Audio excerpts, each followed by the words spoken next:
My first introduction to the RAF was at Lord's Cricket Ground. Masses of forms to fill in, medicals, then the issue of an enormous pile of kit.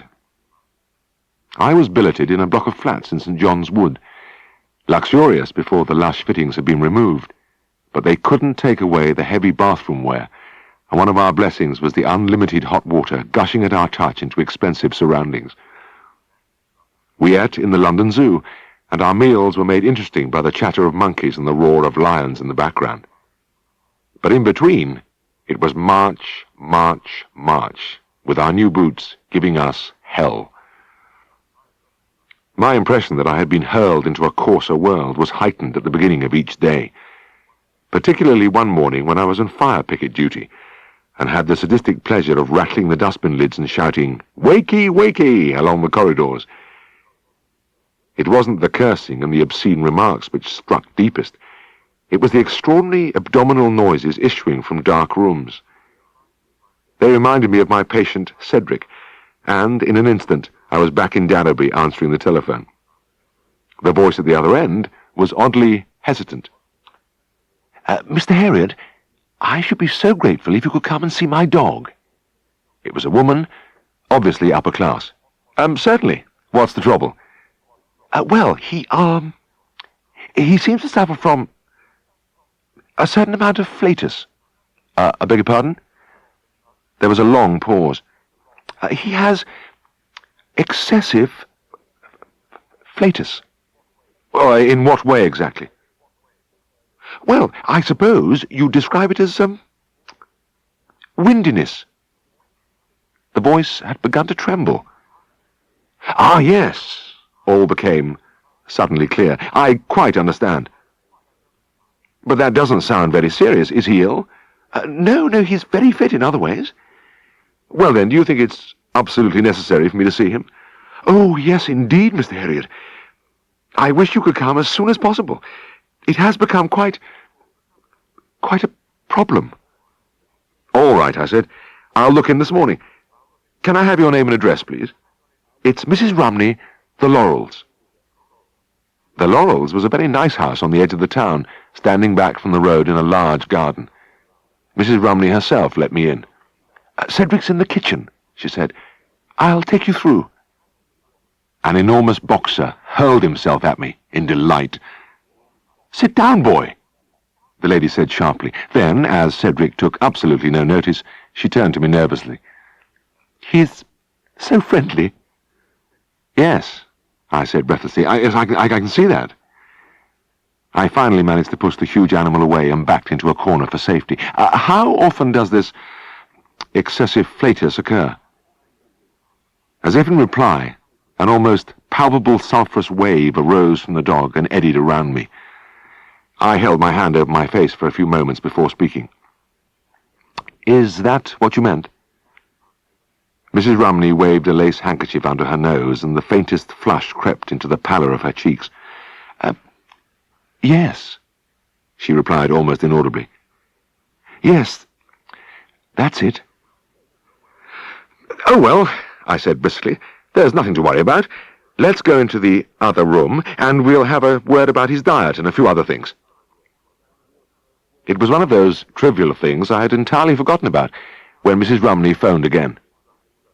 I couldn't see much point in viewing this perfectly healthy animal again, but I promised the call.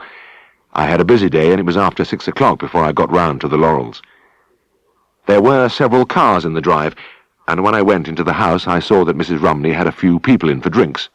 People like herself, upper class and of obvious refinement.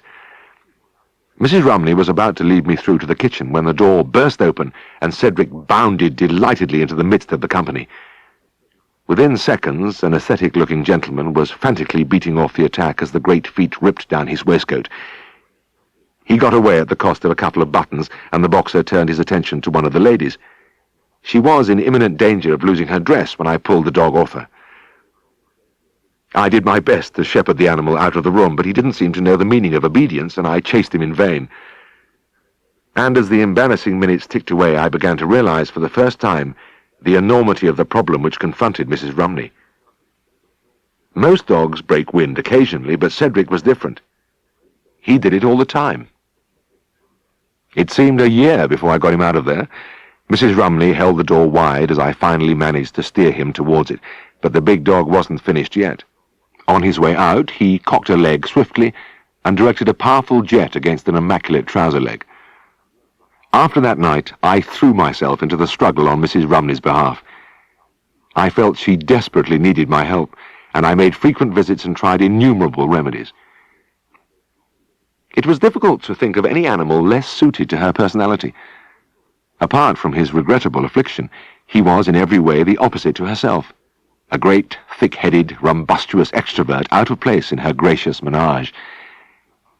I never did find out how they came together, but on my visits I found that Cedric had one admirer at least.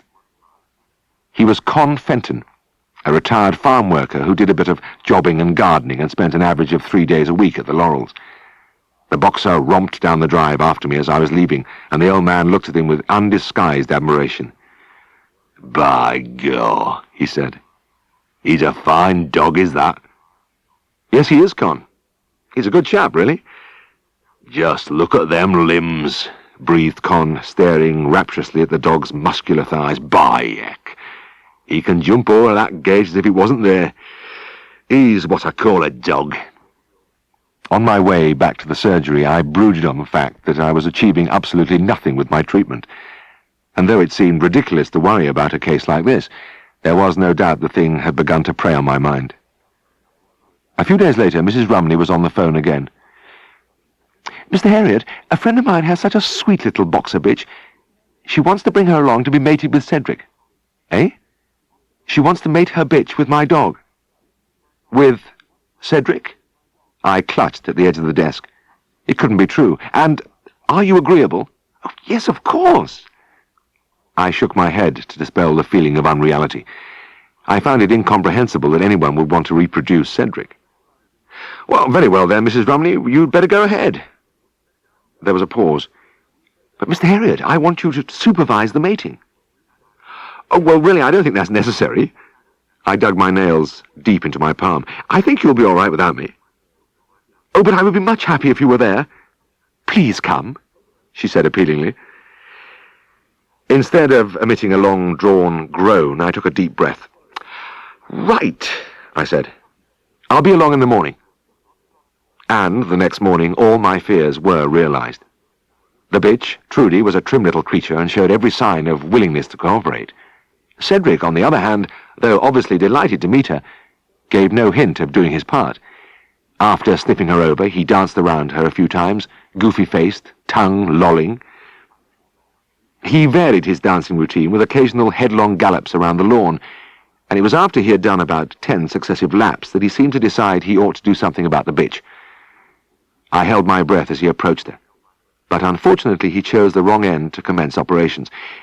Trudy had put up with his nonsense with great patience, but when she found him busily working away in the region of her ear, it was too much.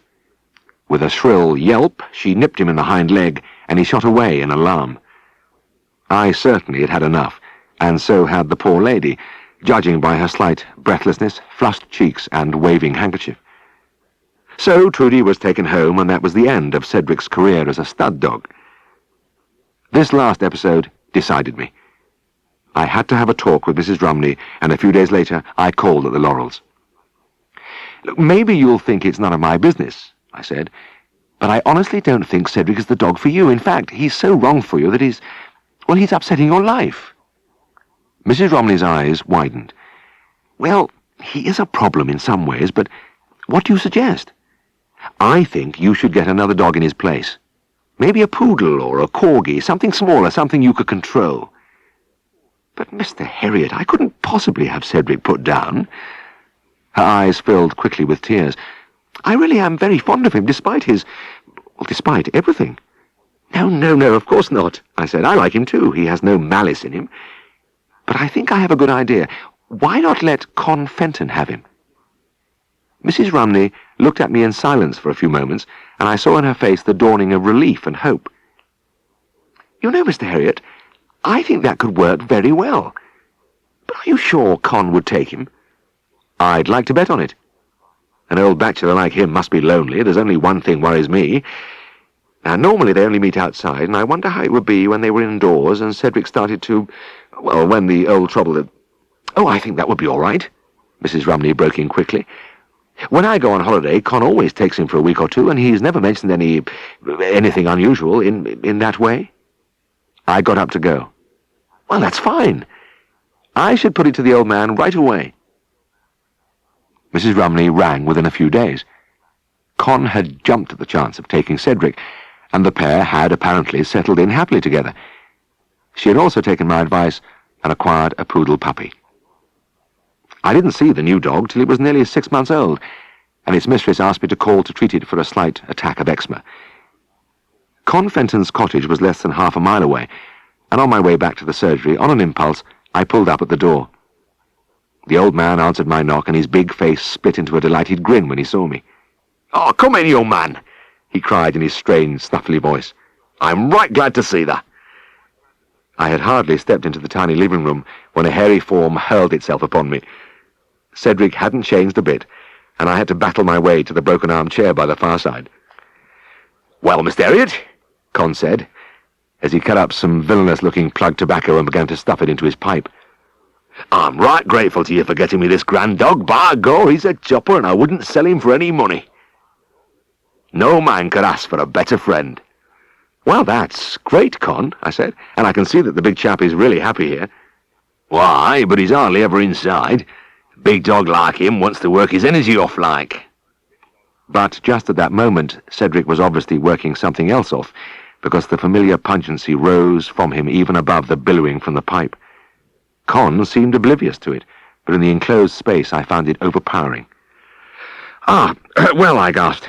"I just looked in for a moment to see how you were getting on together. I must be on my way."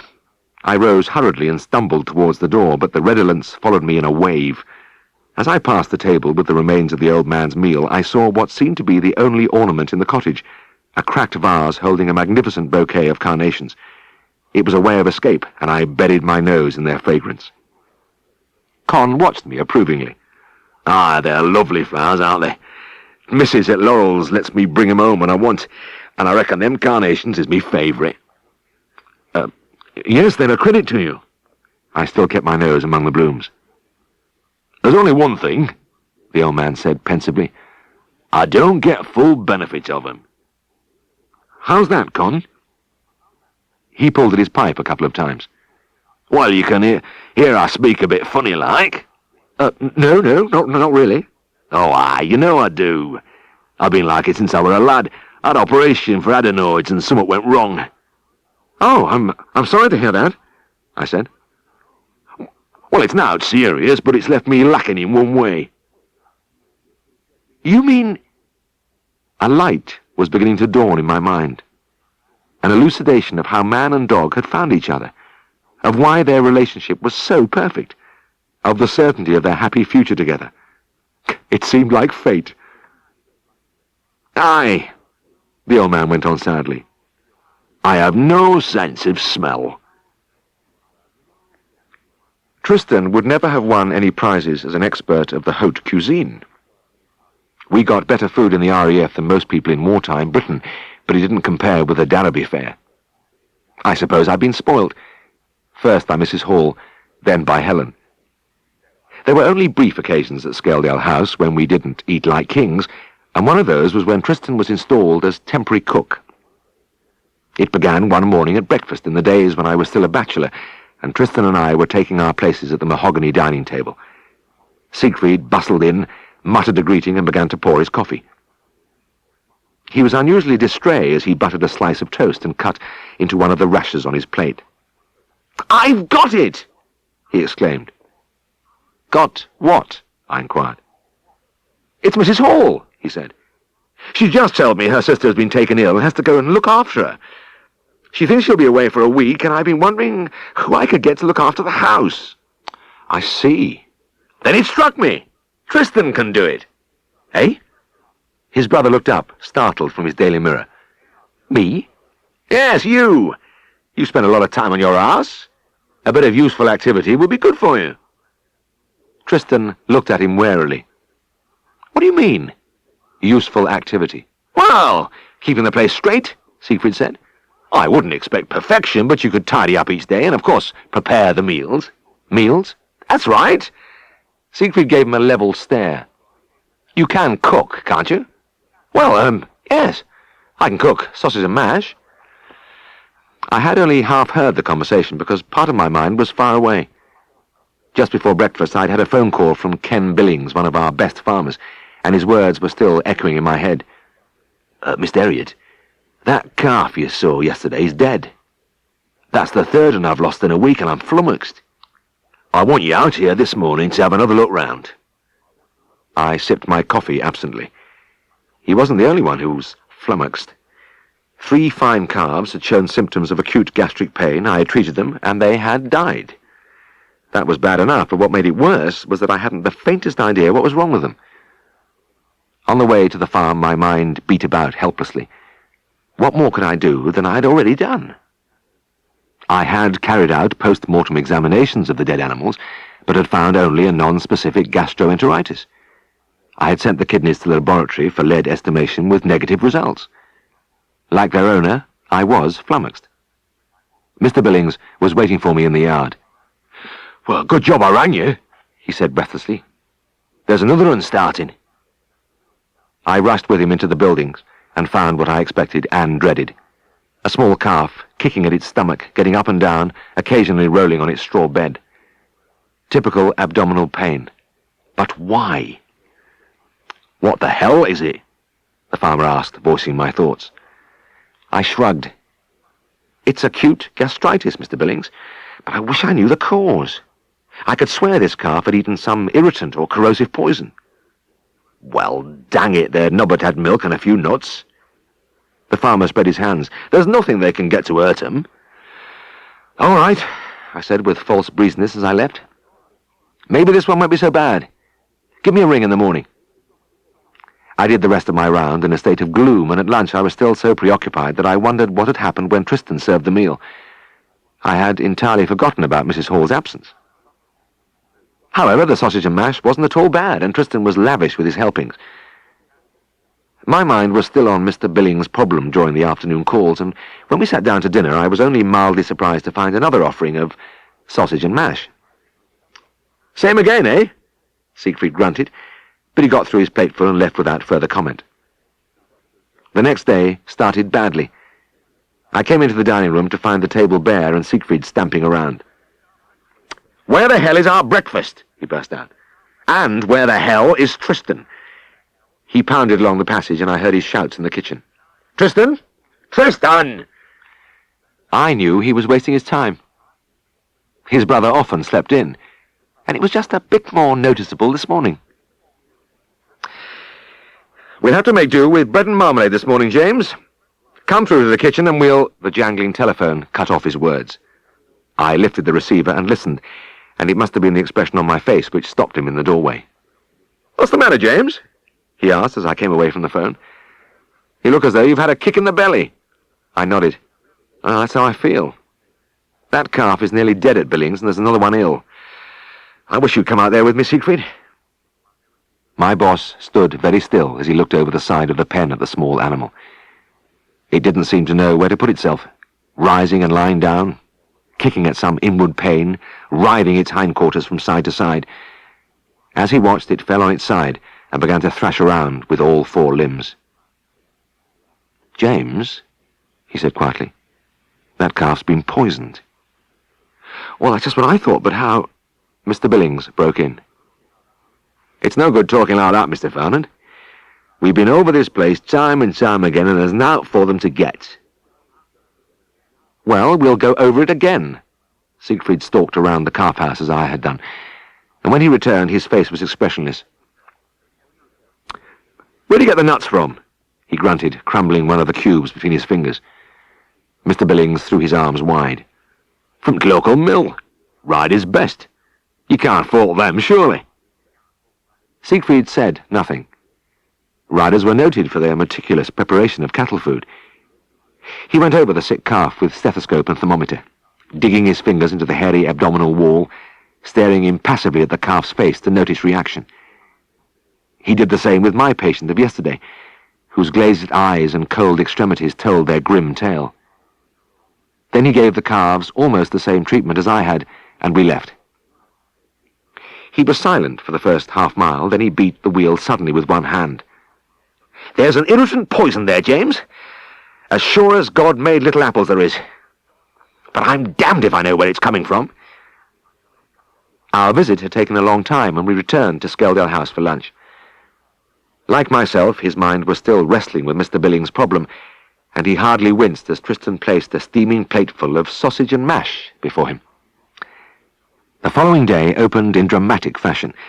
I had just got out of bed and was reaching for my dressing gown when an explosion shook the house. It was a great woof, which rushed like a mighty wind through passages and rooms, rattling the windows and leaving an ominous silence in its wake.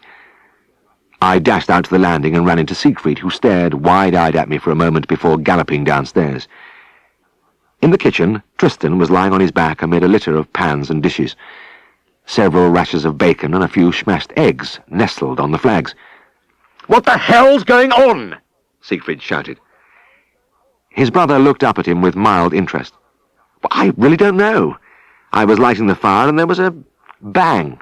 "Lighting the fire, yes. I've had a little difficulty these last 2 mornings. The thing wouldn't go. I think the chimney needs sweeping. These old houses—" "Yes, yes," Siegfried burst out. "We know, but what the hell happened?" Tristan sat up. Even then, among the debris, with smuts all over his face, he still retained his poise. "Well, I thought I'd hurry things along a bit."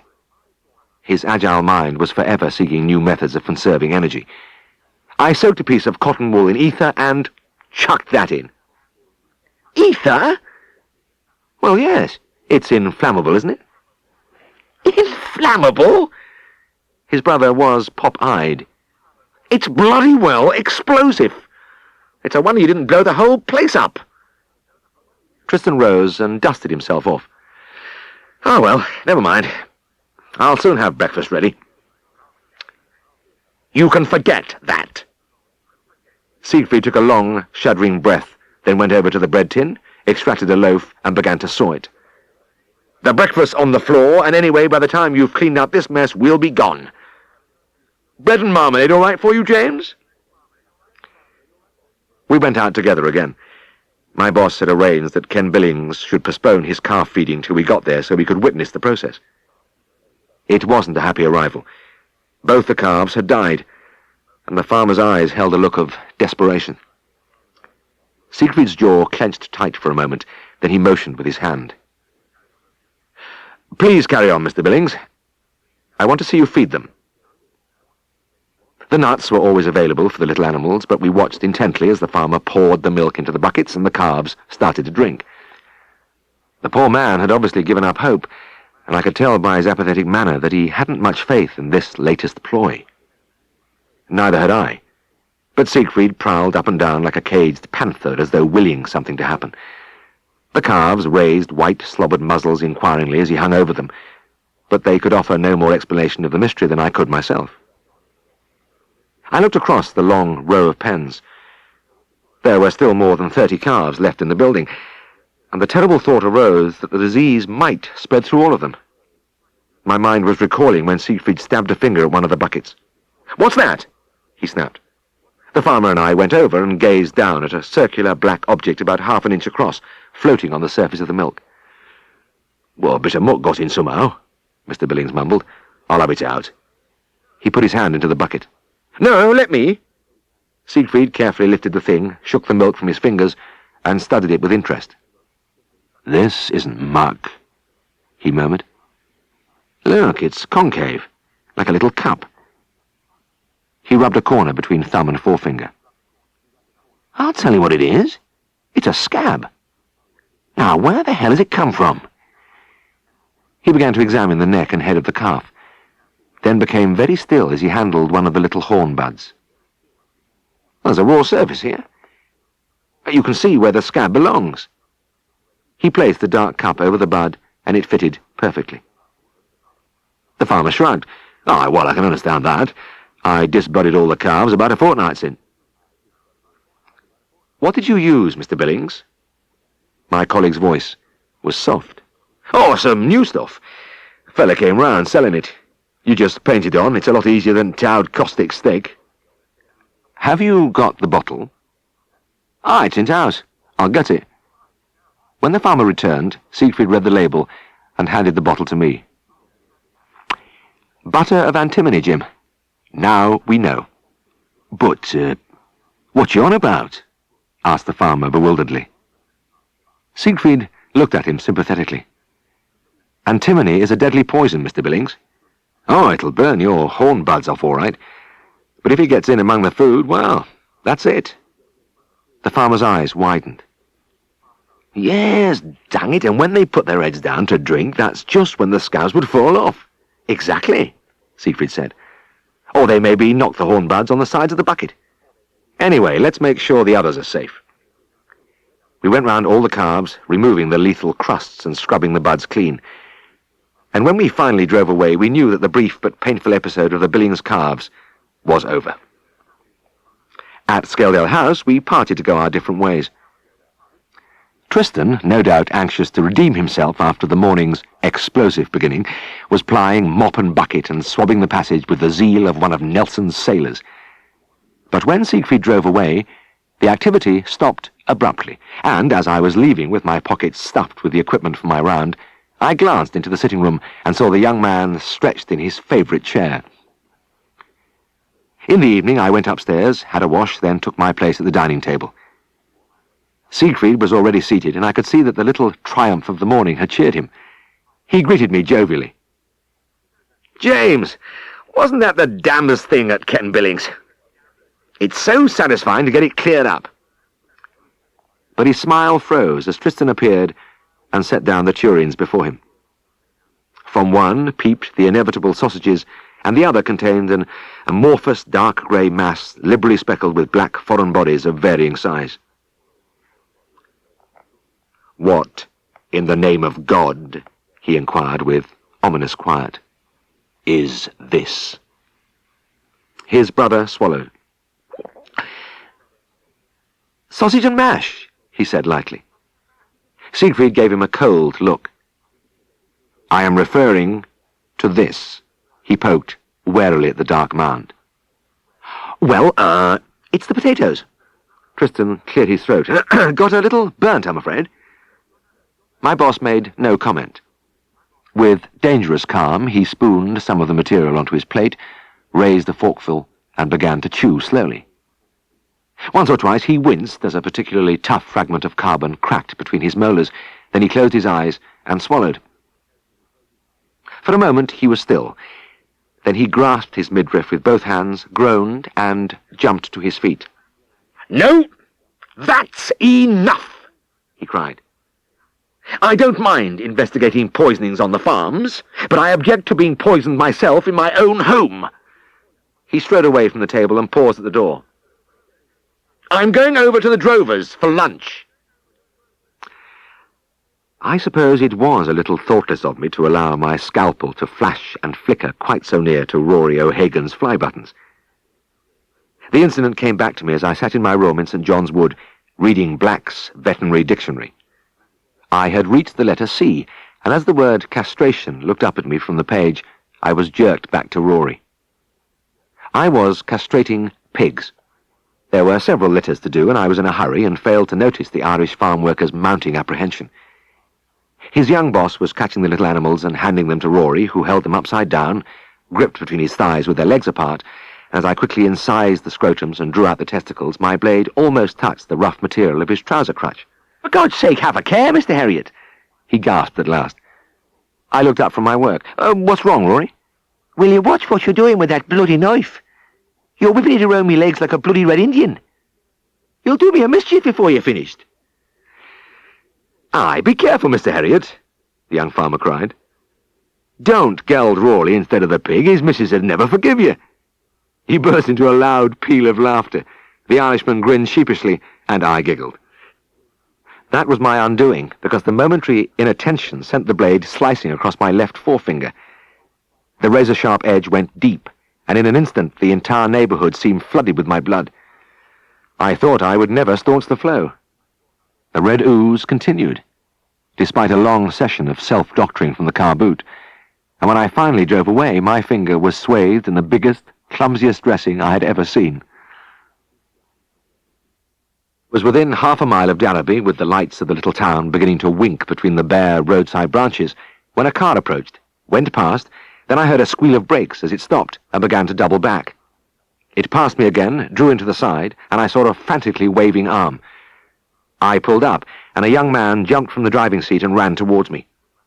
He pushed his head in at the window. "Are you the vet?" His voice was breathless, panic-stricken. "Yes, I am." "Oh, thank God. We're passing through on the way to Manchester, and we've been to your surgery. They said you were out this way, described your car. Please help us." "Well, what's the trouble?" "It's our dog, in the back of the car. He's got a ball stuck in his throat. I think he might be dead." I was out of my seat and running along the road before he'd finished. It was a big white saloon, and in the darkness of the back seat a wailing chorus issued from several little heads silhouetted against the glass. I tore open the door, and the wailing took on words. "Oh, Benny! Benny! Benny!" I dimly discerned a large dog spread over the knees of 4 small children. "Let's have him out," I gasped, and as the young man pulled on the forelegs, I supported the body, which slid and toppled onto the tarmac with a horrible limpness. We dragged the unresisting bulk into the headlight's glare, and I could see it all. A huge, beautiful collie in his luxuriant prime, mouth gaping, tongue lolling, eyes staring lifelessly at nothing. He wasn't breathing. I grabbed the man's shoulder and shouted at him. "What did you say about the ball?" "It's in his throat. I've had my fingers in his mouth for ages, but I couldn't move it." I pushed my hand into the mouth, and I could feel it all right. A sphere of hard, solid rubber not much bigger than a golf ball, and jammed like a cork in the pharynx, effectively blocking the trachea. I scrabbled feverishly at the wet smoothness, but there was nothing to get hold of. It took me about 3 seconds to realize that no human agency would ever get the ball out that way, and without thinking, I withdrew my hands, braced both thumbs behind the angle of the lower jaw, and pushed. The ball shot forth, bounced on the frosty road, and rolled sadly onto the grass verge. I touched the corneal surface of the eye. No reflex. I slumped to my knees, burdened by the hopeless regret that I hadn't had the chance to do this just a bit sooner. The only function I could perform now was to take the body back to Skeldale House for disposal. I couldn't allow the family to drive to Manchester with a dead dog, but I wished fervently that I had been able to do more, and as I passed my hand along the richly coloured coat, over the ribs, the vast bandaged finger stood out like a symbol of my helplessness. It was when I was gazing dully at the finger, the heel of my hand resting on an intercostal space, that I felt the faint flutter from below. I jerked upright with a hoarse cry. "His heart's still beating. He's not gone yet." I began to work on the dog with all I had. And out there in the darkness of that lonely country road, it wasn't much. No stimulant injections, no oxygen cylinders or intratracheal tubes. But I depressed his chest with my palms every 3 seconds in the old-fashioned way, willing the dog to breathe as the eyes still stared at nothing.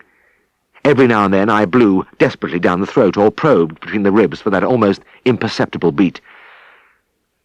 I don't know which I noticed first, the slight twitch of an eyelid or the small lift of the ribs which pulled the icy Yorkshire air into his lungs. Maybe they both happened at once, but from that moment everything was dreamlike and wonderful. I lost count of the time I sat there while breathing became deep and regular and the animal began to be aware of his surroundings. And by the time he started to look around him and twitch his tail tentatively, I realized suddenly that I was stiff-jointed and almost frozen to the spot. With some difficulty I got up and watched in disbelief as the collie staggered to his feet. The young father ushered him around to the back, where he was received with screams of delight. The man seemed stunned. Throughout the recovery he had kept muttering, "You just flicked that ball out, just flicked it out. Well, why didn't I think of that?" And when he turned to me before leaving, he appeared to be still in a state of shock. I don't know how to thank you," he said huskily. It's a miracle, a miracle."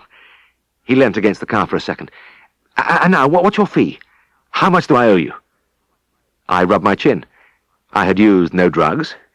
The only expenditure had been time. "5 bob," I said. "And never let him play with such a little ball again." He handed the money over, shook my hand, and drove away. His wife, who had never left her place, waved as she left, but my greatest reward was in the last shadowy glimpse of the back seat, where little arms twined around the dog, hugging him ecstatically, and in the cries, joyful and joyous, fading into the night.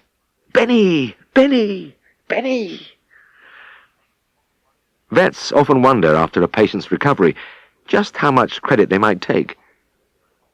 But when you know without a shadow of a doubt that even without doing anything clever, you have pulled an animal back from the brink of death into the living, breathing world, it is a satisfaction which lingers, flowing like balm over the discomforts and frustrations of veterinary practice, making everything right. Yet in the case of Benny, the whole thing had an unreal quality. I never even glimpsed the faces of those happy children, nor that of their mother huddled in the front seat. I had a vague impression of their father, but he had spent most of the time with his head in his hands. I wouldn't have known him again if I met him in the street. Even the dog in the unnatural glare of the headlights was a blurred memory. It seemed the family had had the same feeling, because a week later I had a pleasant letter from the mother. She apologized for skulking out of the way so shamelessly. She thanked me for saving the life of their beloved dog, who was now prancing around with the children as though nothing had happened. And she finished with the regret that she hadn't even asked my name. Yes, it had been a strange episode, and not only were those people unaware of my name, but I'd like to bet they would fail to recognize me if they saw me again. In fact, looking back at the affair, the only thing which stood out unequivocal and substantial was my great white-bound digit, which had hovered constantly over the scene, almost taking on a personality and significance of its own. I am sure that is what the family remembered best about me, because of the way the mother's letter began. "Dear Vet," with the bandaged finger. As we marched out of the station into the streets of Scarborough, I could hardly believe I was back in Yorkshire. But if there had been any doubts in my mind, it would have been immediately resolved by my first breath of the crisp, tangy air. Mind you, it was cold. Yorkshire is a cold place, and I could remember the sensation almost of shock at the start of my first winter in Darrowby. It was after the first snow, and I followed the clanging ploughs up the dale, bumping along between high white mounds till I reached old Mr. Stokehill's gate. With my fingers on the handle, I looked through the glass at the new world beneath me. But the thrill I felt at the strange beauty was swept away as I got out and the wind struck me. I was wearing a heavy overcoat and woolen gloves, but the gust whipped its way right into my bones. I gasped and leant my back against the car while I buttoned the coat up under my chin. Then I struggled forward to where the gate shook and rattled. I fought it open, and my feet crunched as I went through. Coming round the corner of the byre, I found Mr. Stokehill forking muck onto a heap, making a churning brown trail across the whiteness. "Now then," he muttered along the side of a half-smoked cigarette. "How are you, Mr. Stokehill?" I said. But just then the wind tore through the yard, clutching icily at my face, snatching my breath away so that I turned involuntarily to one side with an explosive "Oh." The old farmer looked at me in surprise, then glanced around as though he had just noticed the weather. "Aye, blow's a bit thin this morning, lad." The old man dug his fork into the manure pile and turned towards the buildings. "I've got a nice few cases for you to see today. First un's in here." He opened a door, and I staggered gratefully into a sweet bovine warmth where a few shaggy little bullocks stood hock-deep in straw. "What's the youth we want?" He pointed to a dark roan standing with one hind foot knuckled over. "He's been on 3 legs for a couple of days. I reckon he's got foul." I walked up to the little animal, but he took me at a speed which made light of his infirmity. "We'll have to run him into the passage, Mr. Stokehill," I said. "Just open the gate, will you?" With the rough timbers pushed wide, I got behind the bullock and sent him onto the opening. It seemed as though he was going straight through, but at the entrance he stopped, peeped into the passage, and broke away. I galloped a few times round the yard after him, then had another go. The result was the same. I put my hands on my hips, waited till I got my breath, and turned to the farmer. "Well, this is hopeless.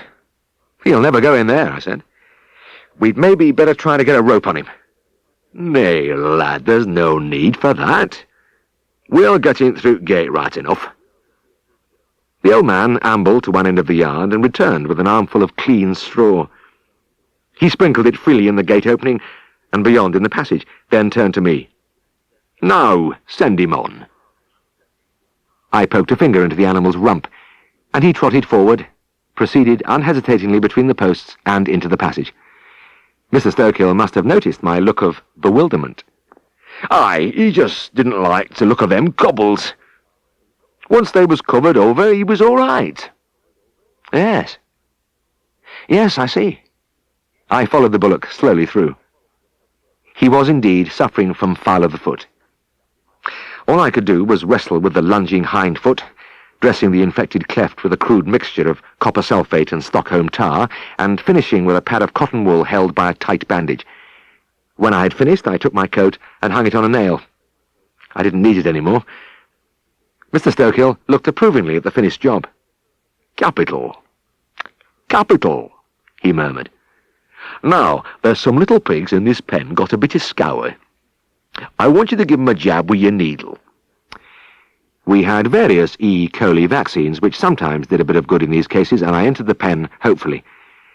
But I left in a hurry because the piglet's mother didn't approve of a stranger wandering among her brood, and she came at me, open-mouthed, barking explosively. As I left the pen, I saw Mr. Stokehill dragging a large object over the cobbles. "What's that?" I asked. "Dustbin," the old man grunted in reply. "Dustbin? Well, what on earth—" He gave no further explanation, but entered the pen. As the sow came at him, he allowed her to run her head into the bin, then, bent double, he began to back her towards the open door. The animal was clearly baffled. Suddenly finding herself in this strange, dark place, she naturally tried to retreat from it, and all the farmer did was guide her. Before she knew what was happening, she was out in the yard. Well, that was a relief. And anyway, I knew what to do next. Lifting a sheet of corrugated iron which the farmer had ready, I rushed in among the little pigs.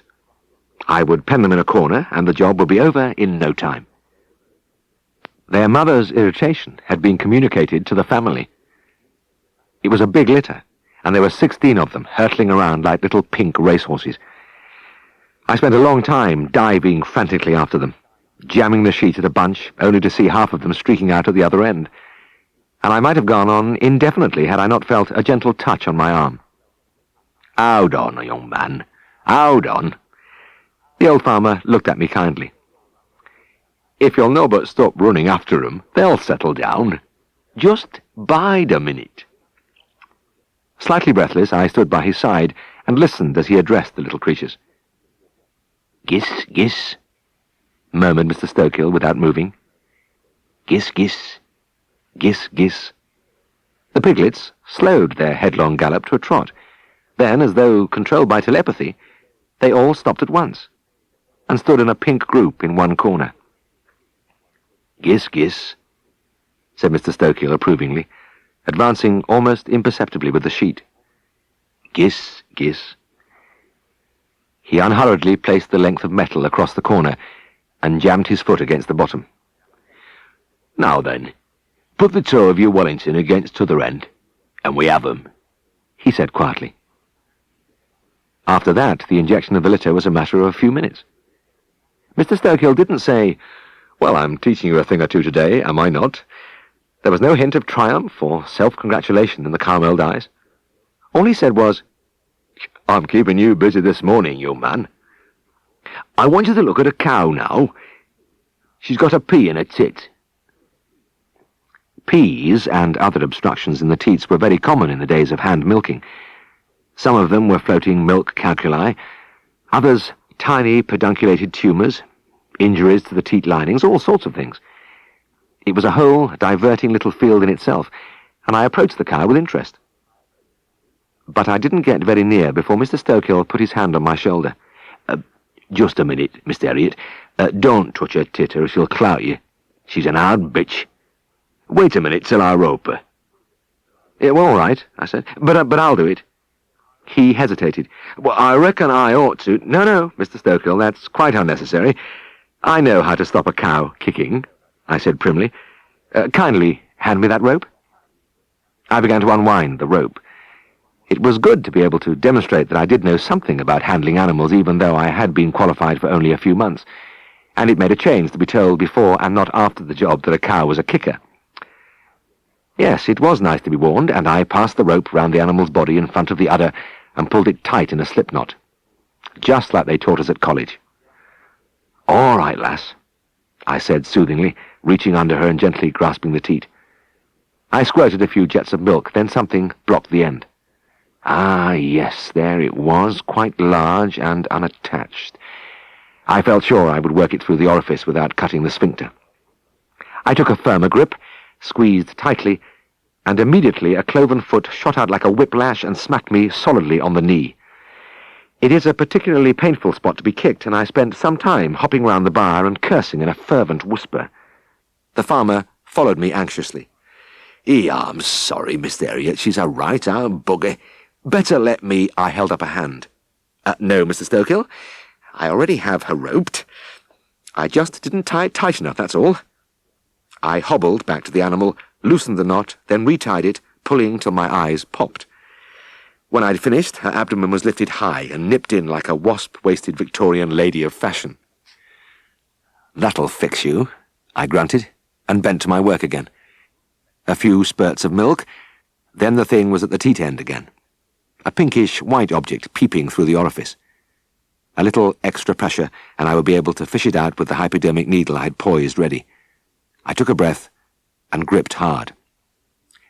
This time the hoof caught me halfway up the shin bone.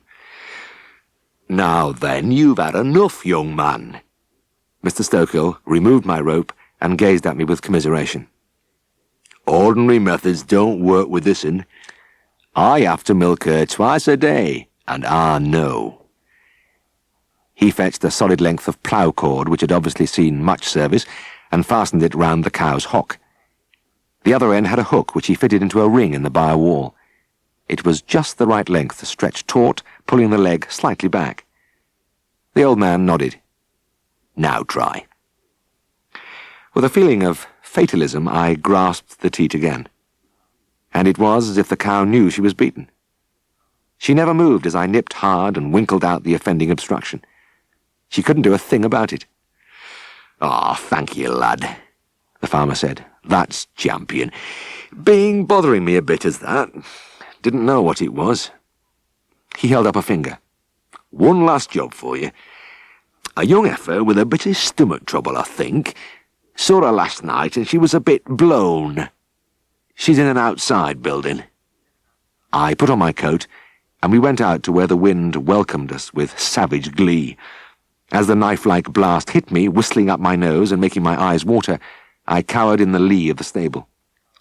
"Where is the heifer?" I gasped. "Across the road. Up there." I followed his gesture over the buried walls, across the narrow roadway between the ploughed-out snow dunes to where the fell rose steeply in a sweep of broken white to join the leaden sky. Unbroken, that is, except for a tiny barn, a grey stone speck just visible on the last airy swell, hundreds of feet up, where the hillside joined the moorland above. "Sorry," I said, still crouching against the wall, "but I can't see anything." The old man, lounging in the teeth of the wind, looked at me in surprise. "You can't? Why? Barn's good enough to see, isn't it?" "The barn?" I pointed a shaking finger at the heights. "What, you mean that building? Well, the heifer's surely not in there." "Aye, she is. I keep a lot of my young beasts in them spots." But, I was gabbling now. We'll never get up there. The snow's 3 feet deep." "We will, don't thou worry. Just hang on a second." He disappeared into the stable, and after a few moments I peeped inside. He was saddling a fat brown cob, and I stared as he led the little animal out, climbed stiffly onto a box, and mounted. Looking down at me, he waved cheerfully. "Well, let's be going. Have you got your stuff?" Bewilderedly, I filled my pockets. A bottle of bloat mixture, a trocar and cannula, a packet of gentian and nux vomica. I did it in dull knowledge that there was no way I could get up that hill. On the other side of the road, an opening had been dug, and Mr. Stokill rode through. I slithered in his wake, looking up hopelessly at the great smooth wilderness rearing above us. Mr. Stokill turned in the saddle. "Get out on tail," he said. I beg your pardon?" "Get a hard his tail." And in a dream I seized the bristly hairs. "No, both hands," the farmer said patiently. "That's grand, lad. Now, Hang on. He clicked his tongue, the cob plodded resolutely forward, and so did I. And it was easy. The whole world fell away beneath us as we soared upwards, and, leaning back and enjoying it, I watched the little valley unfold along its twisting length until I could see the main dale with the great hills billowing round and white into the dark clouds. At the barn, the farmer dismounted. "All right, young man." "All right, Mr. Stokill." As I followed him into the little building, I smiled to myself. This old man had once told me that he left school when he was 12, whereas I had spent most of the 24 years of my life in study. Yet, when I looked back on the last hour or so, I could come to only one conclusion.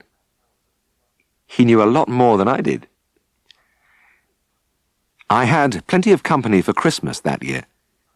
We were billeted in the Grand Hotel, a massive Victorian pile which dominated Scarborough in turreted splendour from its eminence above the sea, and the big dining room was packed with several hundred shouting airmen. The iron discipline was relaxed for a few hours to let the Yuletide spirit run free. It was so different from other Christmases I had known that it ought to have remained like a beacon in my mind, but I know that my strongest memory of Christmas will always be bound up with a certain little cat.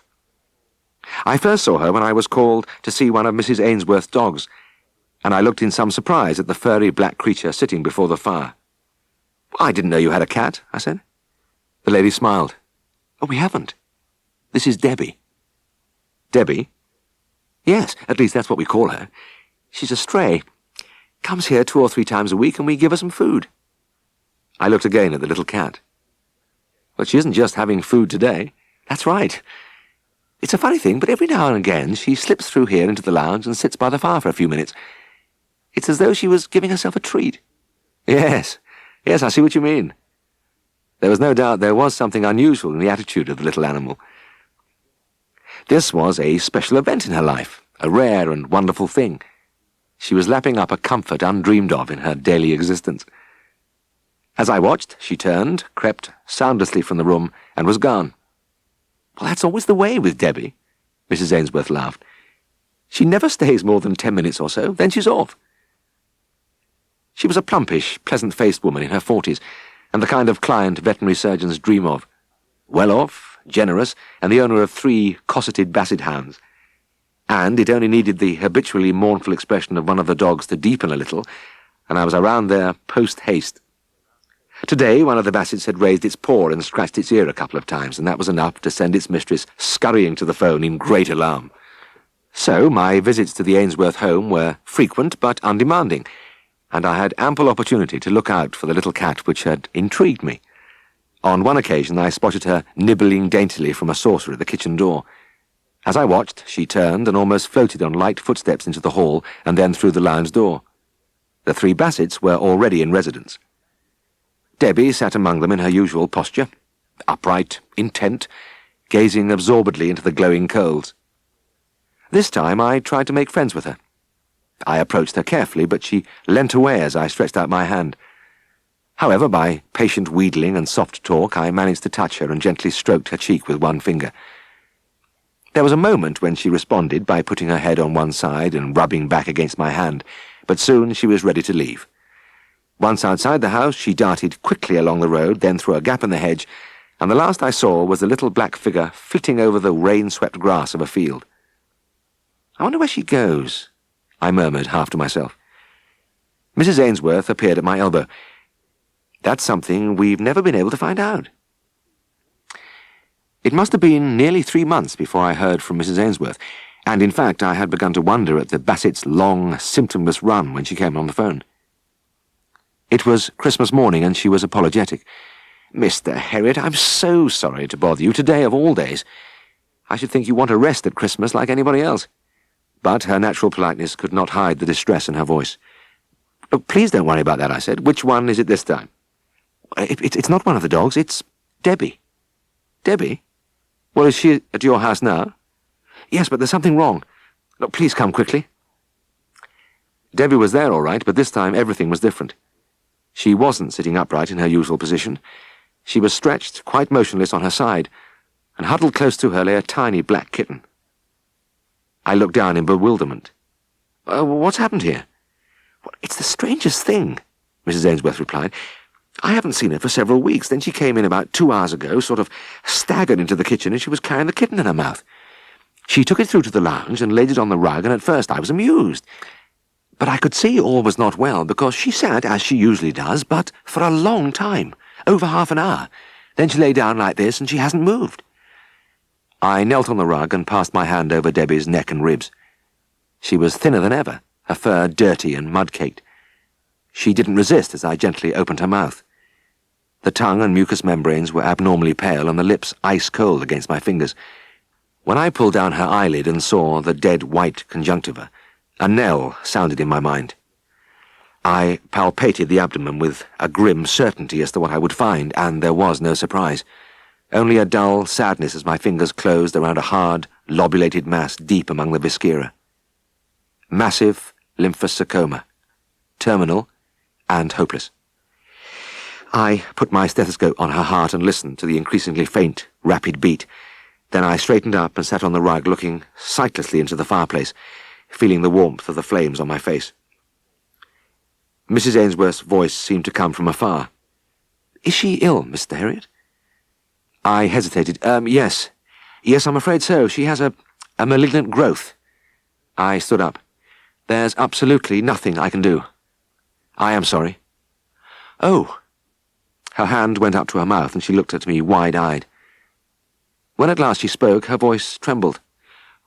"Well, you must put her to sleep immediately. It's the only thing to do. We can't let her suffer." "Mrs. Ainsworth," I said, "there's no need. She's dying now. She's in a coma. Far beyond suffering." She turned quickly away from me and was very still as she fought with her emotions. "Nobody could have done more than you," I said. "Nobody could have been kinder. But I'd have kept her here, in comfort. It must have been terrible out there in the cold when she was so desperately ill. I daren't think about it. And having kittens, too, I wonder how many she did have." I shrugged. "I don't suppose we'll ever know. Maybe just the one. It happens sometimes. And she brought it to you, didn't she?" "Yes. That's right, she did. She did." Mrs. Ainsworth reached out and lifted the bedraggled black morsel. She smoothed her finger along the muddy fur, and the tiny mouth opened in a soundless meow. "Isn't it strange? She was dying, and she brought her kitten here. And on Christmas Day." I bent and put my hand on Debbie's heart. There was no beat. I looked up. "I'm afraid she's gone." I lifted the small body, almost feather-light, wrapped it in a sheet which had been spread on the rug, and took it out to the car. When I came back, Mrs. Ainsworth was still stroking the kitten. The tears had dried on her cheeks, and she was bright-eyed as she looked at me. "I've never had a cat before," she said. I smiled. "Well, it looks as though you've got one now." And she certainly had. That kitten grew rapidly into a sleek, handsome cat with a boisterous nature, which earned him the name of Buster. On my visits, I watched his development with delight, but the occasion which stays in my mind was the following Christmas Day, a year from his arrival. I was on my way home, bathed in a rosy glow. I had consumed several whiskies, the kind inexpert Yorkshiremen pour as though it was ginger ale, and I had finished it with a glass of old Mrs. Earnshaw's rhubarb wine, which had seared its way straight to my toenails. I heard the cry as I was passing Mrs. Ainsworth's house. "Merry Christmas, Mr. Herriot!" She was letting a visitor out of the front door, and she waved at me gaily. "Come in and have a drink to warm you up." I didn't need warming up, but I did pull into the curb without hesitation. In the house there was all the festive cheer of last year, but there was not the sorrow. There was Buster. He was darting up to each of the dogs in turn, ears pricked, eyes blazing with devilment, dabbing a paw at them, then streaking away. Mrs. Ainsworth laughed. "You know, he plagues the life out of them, gives them no peace at all." Looking at him, a picture of health and contentment, my mind went back to his mother. Was it too much to think that that dying little creature, with the last of her strength, had carried her kitten to the only haven of comfort and warmth she had ever known, in the hope that it would be cared for there? Maybe it was. But it seemed I wasn't the only one with such fancies. Mrs. Ainsworth turned to me, and though she was smiling, her eyes were wistful. "Debbie would be pleased," she said. I nodded. Yes, she would. It was just a year ago today she brought him, wasn't it? That's right. She hugged Buster to her again. The best Christmas present I've ever had. You must have been a bit of an idiot to be a country vet. The young airman was laughing as he said it, but I felt there was some truth in his words. He had been telling me about his job in civil life. When I described my own working hours and conditions, he had been incredulous. There was one time I would have agreed with him wholeheartedly. It was 9 o'clock on a filthy wet night, and I was still at work. I gripped the steering wheel more tightly and shifted my seat, groaning softly as my tired muscles complained. And the case did nothing to raise my spirits. A skinny little heifer stretched on her side in a ramshackle open-fronted shed, littered with old tin cans, half-bricks, and other junk. I was 2 hours in that shed, easing out the calf inch by inch. It wasn't a malpresentation, just a tight fit. But the heifer never rose to her feet, and I spent the whole time on the floor, rolling among the bricks and tins, getting up only to shiver my way to the water bucket, while the rain hurtled itself against the shrinking flesh of my chest and back. And now, here I was, driving home, frozen-faced with my skin chafing under my clothes, and feeling as though a group of strong men had been kicking me enthusiastically from head to foot for most of the evening. I was almost drowning in self-pity when I turned into the tiny village of Copton. In the warm days of summer it was idyllic, reminding me always of a corner of Perthshire with its single street hugging the lower slopes of a green hillside, and a dark drift of trees spreading to the heathery uplands high above.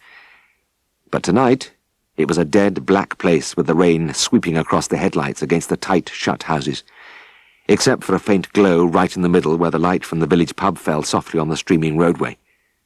I stopped the car under the swinging sign of the Fox and Hounds, and, on an impulse, opened the door. A beer would do me good. A pleasant warmth met me as I went into the pub. There was no bar counter, only high-backed settles and oak tables arranged under the whitewashed walls of what was simply a converted farm kitchen. At one end, a wood fire crackled in an old black cooking range, and above it the tick of a wall clock sounded above the murmur of voices. It wasn't as lively as the modern places, but it was peaceful. "Now then, Mr. Elliot, you've been working?" my neighbour said as I sank into the settle. Yes, Ted, how did you know?" The man glanced over my soiled mackintosh and the Wellingtons which I hadn't bothered to change on the farm. "Well, that's not your Sunday suit. There's blood on the end of your nose and cow shit in your ear."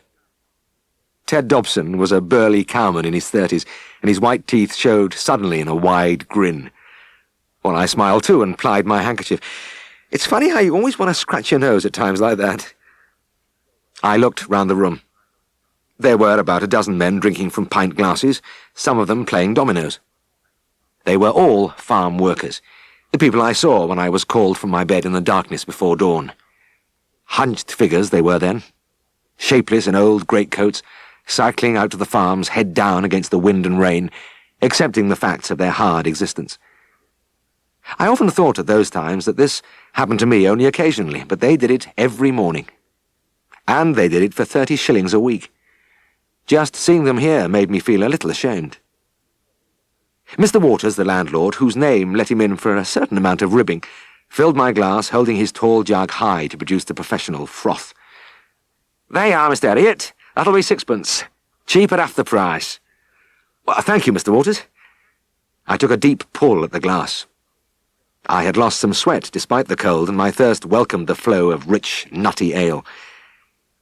I had been here a few times before, and the faces were all familiar, especially old Albert Close, a retired shepherd who sat in the same place every night at the end of the settle, hard against the fire. He sat, as always, his hands and chin resting on the tall crook which he had carried through his working days, his eyes blank. Stretched half under the seat, half under the table, lay his dog Mick, old and retired like his master. The animal was clearly in the middle of a vivid dream. His paws pedalled the air spasmodically. His lips and ears twitched, and now and then he emitted a stifled bark. Ted Dobson nudged me and laughed. "I reckon Ard Mick's still rounding up them sheep." I nodded. There was little doubt that the dog was reliving the great days, crouching and darting, speeding in a wide arc round the perimeter of the field at his master's whistle. And Albert himself, what lay behind those empty eyes? I could imagine them in his youth, striding the windy uplands, covering endless miles over moor and rock and beck, digging the same crook into the turf at every step. There were no fitter men than the Dale's shepherds, living in the open in all weathers, throwing a sack over their shoulders in snow and rain. And there was Albert now, a broken, arthritic old man gazing apathetically from beneath the ragged peak of his ancient tweed cap. I noticed he had just drained his glass, and I walked across the room. "Good evening, Mr. Close," I said. He cupped an ear with his hand and blinked up at me. "Eh?" I raised my voice to a shout. "How are you, Mr. Close?" "Oh, can't complain, young man," he murmured. "Can't complain." "Will you have a drink?" "Oh, aye, thank ye." He directed a trembling finger at his glass. "You can put a drop in there, young man." I knew a drop meant a pint, and beckoned to the landlord, who plied his jug expertly. The old shepherd lifted the recharged glass and looked up at me. "Good health," he grunted. "All the best," I said, and was about to return to my seat when the old dog sat up. My shouts at his master must have wakened him from his dream, because he stretched sleepily, shook his head a couple of times, and looked around him. As he turned and faced me, I felt a sudden sense of shock. His eyes were terrible. In fact, I could hardly see them as they winked painfully at me through a sodden fringe of pus-caked lashes. Rivulets of discharge showed dark and ugly against the white hair on either side of his nose. I stretched my hand out to him, and the dog wagged his tail briefly before closing his eyes and keeping them closed. It seemed he felt better that way. I put my hand on Albert's shoulder. "Mr. Close, how long has he been like this? Eh?" I increased my volume. "Mick's eyes. They're in a bad state." "Oh, aye." The old man nodded in comprehension. "He's got a bit of a cowd in him. He's allus been subject ever since he were a pup." No, it's more than a cold. It's his eyelids. Eh?"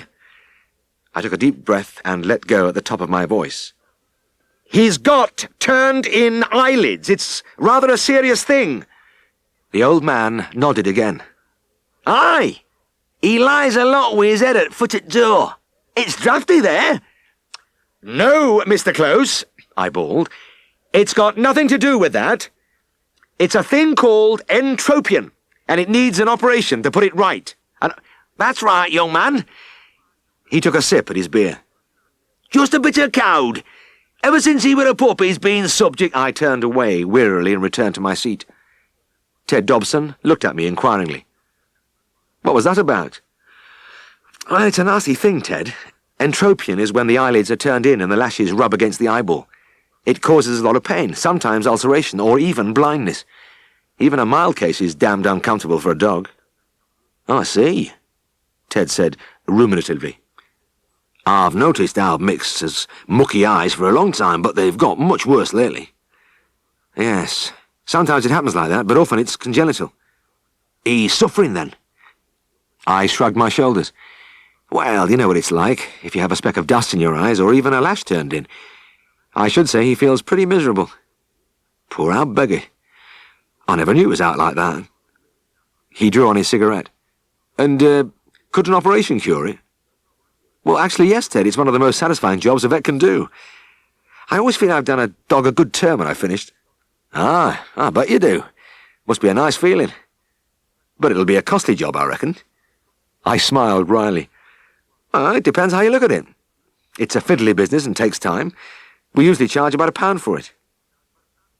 For a few moments we were both silent, looking across the room at the old man, at the threadbare coat, the long tatter of trouser bottoms falling over the broken boots. £1 was 2 weeks of old-age pension. Well, it was a fortune. Though Mick took my mind off my own troubles at the time, the memory of those eyes haunted me for days. I yearned to get my hands on them. I knew an hour's work would transport the old dog into a new world he perhaps had not known for years. and every instinct told me to rush back to Copton, throw him in the car and bear him back to Derby for surgery. I wasn't worried about the money, but you can't run a practice that way. It was Ted Dobson who put me out of my pain. He had come into town to see his sister for the evening, and he stood leaning on his bicycle in the surgery doorway, his cheerful, scrubbed face gleaming as if he would light up the street. He came straight to the point. "Will you do that operation on our Mick, Mr. Elliot?" "Well, yes, of course, but how about... oh, that'll be all right. Lads at Fox and Hounds have seen to it. We're taking it out of the club money." "Club money?" "Aye, we put in a bit every week for an outing at summer. Trip to Seaside or something like that." "Well, that's extremely kind of you, Ted, but are you quite sure? Won't any of them mind?" Ted laughed. "Nay, it's now. We won't miss a quid." "Well, that's great," I said. "How will you get him down?" "Oh, me boss is lending me his van. Wednesday night be all right?" "Fine." When Wednesday night arrived, it was clear that Mick's operation had become something of a gala occasion. The little van was crammed with regulars from the Fox and Hounds, and others rolled up on their bicycles. The old dog slunk fearfully down the passage to the operating room, nostrils twitching at the unfamiliar odours of ether and antiseptic. And behind him trooped the noisy throng of farm men, their heavy boots clattering on the tiles. Tristan, who was doing the anaesthesia, hoisted the dog on the table, and I looked around at the unusual spectacle of rows of faces regarding me with keen anticipation. Under the lamp I got my first good look at Mick. He was a handsome, well-marked animal, except for those dreadful eyes. As he sat there, he opened them a fraction and peered at me for a painful moment before closing them against the bright light. That, I felt, was how he spent his life, squinting carefully and briefly at his surroundings. Giving him the intravenous barbiturate was like doing him a favour, ridding him of his torment for a while. And when he was stretched unconscious on his side, I was able to carry out my first examination. I parted the lids, winced at the matted lashes awash with tears and discharge. There was a long-standing keratitis and conjunctivitis, but with a gush of relief I found that the cornea was not ulcerated. "You know," I said, "this is a mess, but I don't think there's any permanent damage." But I felt almost gleeful as I made the first incision. I had been looking forward so much to this moment. I was slicing away happily when I realized that the noise had subsided. There were a few mutterings, but the chaff and laughter had died. I glanced up and saw big Ken Appleton, the horseman from Laurel Grove. It was natural that he should catch my eye, because he was 6'4" and built like the shires he cared for. "By God, it's hot in here," he whispered, and I could see he meant it because the sweat was streaming down his face. I was engrossed in my work, or I would have noticed that he wasn't only sweating, but deadly pale. I was stripping the skin from the eyelids when I heard Tristan's yell, "Catch him!" The big man's surrounding friends supported him as he slid gently to the floor, and he stayed there, sleeping peacefully till I had inserted the last stitch. Then, as Tristan and I cleaned up and put the instruments away, he began to look around him, and his companions helped him to his feet. Now that the cutting was over, the life had returned to the party, and Ken came in for some leg-pulling. But his was not the only white face. "Well, I think you could do with a drop of whiskey, Ken," Tristan said. He left the room and returned with a bottle, which, with typical hospitality, he dispensed to all. Beakers, measuring glasses, and test tubes were pressed into service, and soon there was a boisterous throng around the sleeping dog. When the van finally roared off into the night, the last thing I heard was the sound of singing from the packed interior. They brought Mick back in 10 days for removal of the stitches. The wounds had healed well, but the keratitis was still not cleared, and the dog was still blinking painfully. And I didn't see the final results of my work for another month. It was when I was again driving home through Copton from an evening call that the lighted doorway of the Fox and Hounds recalled me to the little operation which had been almost forgotten in the rush of new work. I went in and sat down among the familiar faces. Things were uncannily like before.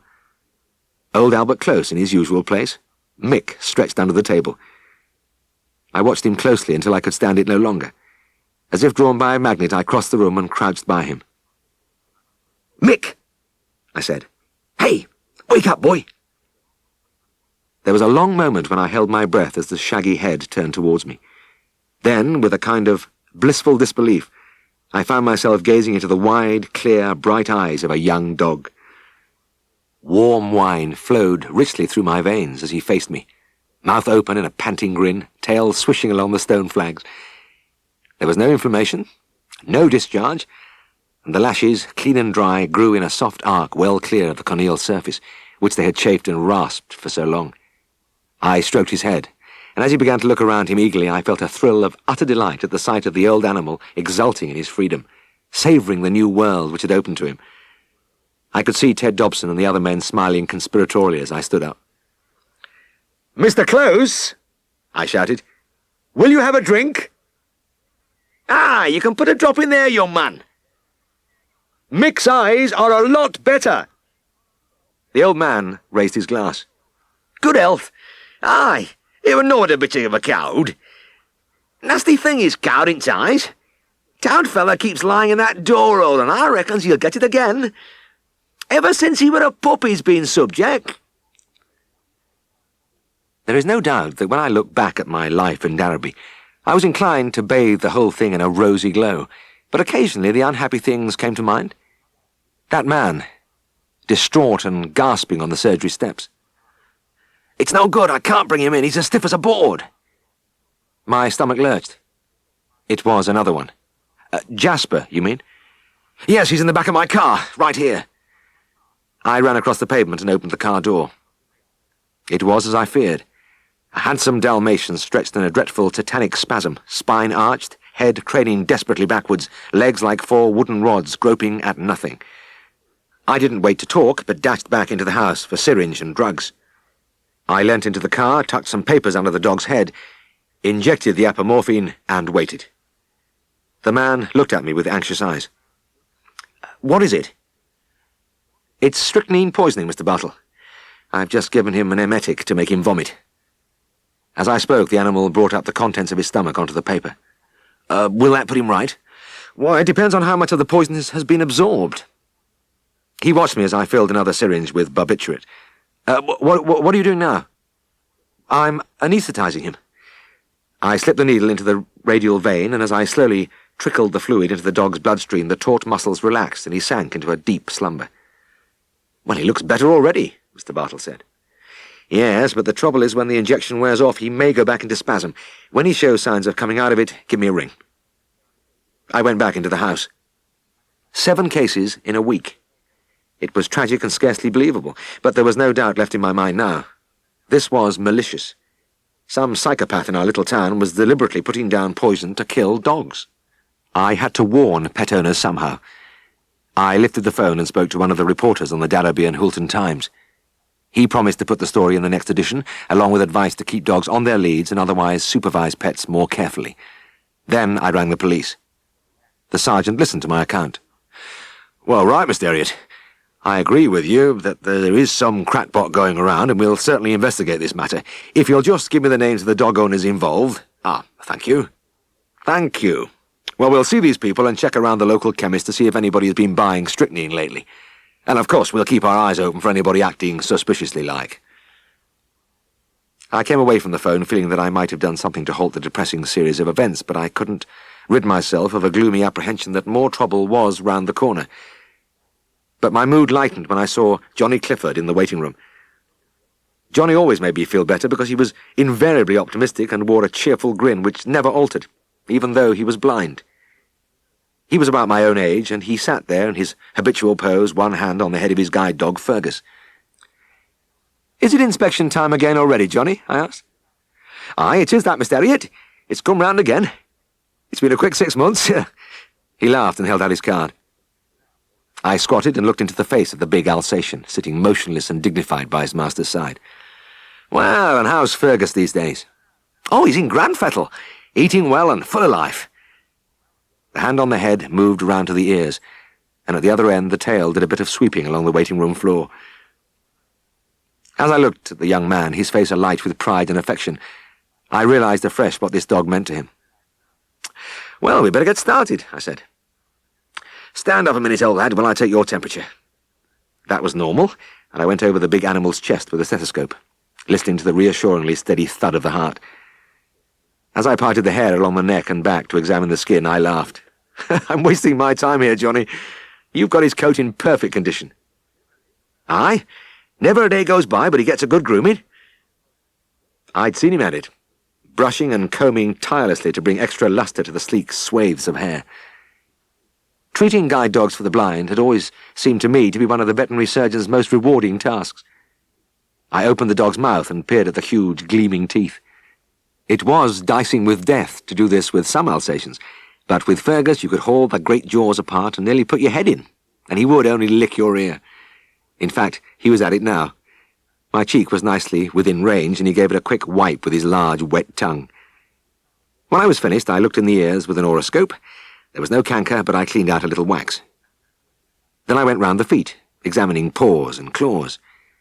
They always fascinated me, those feet, wide, enormous, with great spreading toes. They had to be that size to support the big body and the massive bones of the limbs. All correct, Johnny, except for one funny claw. Aye, you always have to trim that, and don't you? I could feel it was growing long again. Yes, that toe seems to be slightly crooked, or it would wear down like the others with all the walking he does. You have a great time going walks all day, don't you, Fergus? Johnny laughed and dropped his hand on the great head with that gesture which said so much. I took the card and entered my report on the dog's health along with the things I'd done. Then I dated it and handed it back. Well, that's for this time, Johnny. He's in excellent order, and there's nothing more I need to do to him. Well, thank you, Mr. Elliot. I'll see you next time round, then. Shortly after midday, Mr. Bartle rang to say Jasper showed signs of returning spasms, and before sitting down to lunch, I rushed round to his house and repeated the barbiturate injection. Mr. Bartle owned one of the local mills producing cattle food for the district. He was a very bright man indeed. Mr. Harriot, he said, please don't misunderstand me. I have every faith in you. But isn't there anything else we can do? I am very fond of this dog. I shrugged helplessly. I'm sorry, but I can't do any more. But there's one thing I'd like you to know, Mr. Bartle. It is almost certainly not a painful condition. Thank you. He bent and briefly stroked the sleeping dog. So nothing more can be done. I shook my head. The barbiturate keeps the spasms in abeyance, and we'll go on hoping he hasn't absorbed too much strychnine. Look, I'll call back later, or you can ring me if it gets worse. I can be here in a few minutes. I was finishing the afternoon surgery when the phone rang. It was Mr. Bartle. Has he started the spasms again, I asked. There was a pause. No, I'm afraid Jasper's dead. He never regained consciousness. Oh, I'm very sorry. I felt a dull despair. That was the 7th death this week. Well, thank you for your treatment, Mr. Harriot. I'm sure nothing could have saved him. I didn't sleep much that night, and over the next few days I was obsessed with apprehension. I expected another poisoning with every phone call, and I took care never to let my own dog Sam out of the car anywhere near the town. By the 4th day, I was beginning to feel more relaxed. Maybe the nightmare was over. I was driving home in the late afternoon past the row of grey cottages at the end of the Hulton Road, when a woman ran waving into the road. "Oh, Mr. Elliot," she cried when I stopped. "I was just going to the phone box when I saw you." I pulled up by the curb. "Mrs. Clifford, isn't it?" "Yes, Johnny's just come in and Fergus has gone queer. Collapsed and laid on floor." Oh, no. An icy chill drove through me, and for a moment I stared at her, unable to move.